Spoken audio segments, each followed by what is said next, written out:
medicinal marijuana should be legal in the UK. That is the final conclusion of a 7-month-long study by a group of MPs who are today calling on the government to allow doctors to prescribe the drug. A Good Morning Britain poll has also found that 3/4 of you would welcome legalising cannabis for medicinal purposes. Well, joining us now is addiction recovery worker Deirdre Boyd and John Liebling, who is part of the campaign group End Our Pain, calling for legalisation of marijuana. Morning to you both. Deirdre, why are you so opposed to this? Well, if it actually was about medical marijuana, that would be one thing. But the report, basically it's like a report on smoking written by the tobacco industry and citing tobacco salesmen as research references. But it's not about medical marijuana. It's about the plant as well. It doesn't separate the two. This is a first world country with a very sophisticated medicine approval system. But I mean, End Our Pain also says on its website it doesn't want to wait for that. So we're talking about the naked plant, so to speak. But I know people who've had multiple sclerosis who draw enormous real comfort and pain relief specifically from medicinal marijuana. Why should they be prevented legally in this country from having that? Is that medicinal or the ordinary plant? Well, it's all derivative from the same thing, right?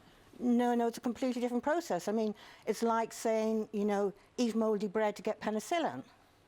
Are they eating the mouldy bread or have they got the penicillin? OK, well, John Liebling from End Our Pain.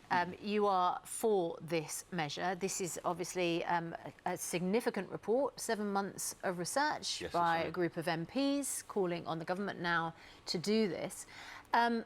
Is this significant for you? Does this have a chance of becoming a change in the law? I mean, I think this is a fantastic news, and it's hugely significant for us. I mean, obviously, one of the things that we want is for everybody to get behind the petition with End Our Pain, get onto endourpain.org, sign it. We'll be presenting that at 10 Downing Street a little bit later today. But in terms of evidence and in terms of the patients that we represent, so another organisation I represent, United Patients Alliance, looks after thousands or supports thousands of medical cannabis patients in the UK, and it's an organisation run by patients for patients. And these are all people who benefit today from consuming the herb as it exists. OK, but what about the point that's made by Deirdre there, which is it doesn't differentiate between types of marijuana, if you like, in the sense that the plant's there, the medicinal version's here. How do you get through that so people don't abuse it? Well, I mean, I think the thing is the only medicine available that is cannabis-based in this country is currently one by GW Pharmaceuticals called Sativex, and it's only approved for use in MS patients, and it's only available by a private prescription. So it's going to cost the average patient about £8,000–9,000 a year to treat themselves because they need a prescription. And the next drug that they've got on the list is 2–3 years away. In the meanwhile, we've got 1 million people suffering right now who could be helped by a small change in not even the law. Is your concern that medicinal marijuana might help some people, but actually access to marijuana would have a detrimental effect on more people? Exactly. Even the scientists acknowledge that the legalisation efforts hinder what they're doing.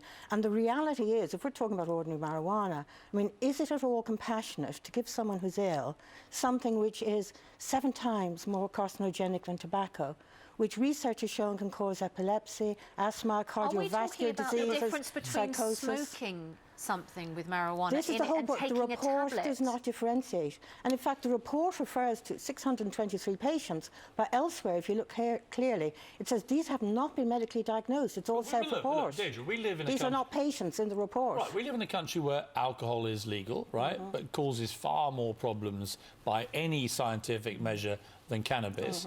I have a place in California where you can now legally buy marijuana, as you can in several other states, right? So history is moving, I would argue, globally towards legalising cannabis. Is it not better to embrace that and to control it and regulate it and make it safe than fly in the face of what many medical experts now say is not that big a health and social problem? Well, I would first of all quote the research that shows that people who smoke pot are 5 times more likely to be alcohol dependent than people who don't smoke pot.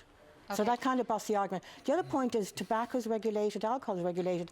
Alcohol kills 10 times more people than illegal drugs. You're and nodding your tobacco head furiously. 100 Jump times. in, stop Deirdre in her tracks. Well, I mean, to talk about cannabis in that way, I mean, one of the things that's come out of the survey is actually we're now in a position where nearly 40% of medical cannabis users vaporise, and most of the evidence up to date is conflicted because it's taking into account people smoking with tobacco, and we don't recommend smoking with tobacco. Why would you mix a perfectly good medicinal herb with a dreadful drug like tobacco that kills 100,000 a year? A lot of work needs to be done before a number of people are convinced. Good to talk to you both this morning, Deirdre. Thank you very much. Pleasure. Thank you. We have to move away from the idea that certain breeds are more dangerous than others. They're not. It's down to us as owners. And I think compulsory education is the way to go in terms of fixing some of the problems that are being apportioned to certain types of dogs, which we've had for 25 years. If that had worked, we wouldn't be having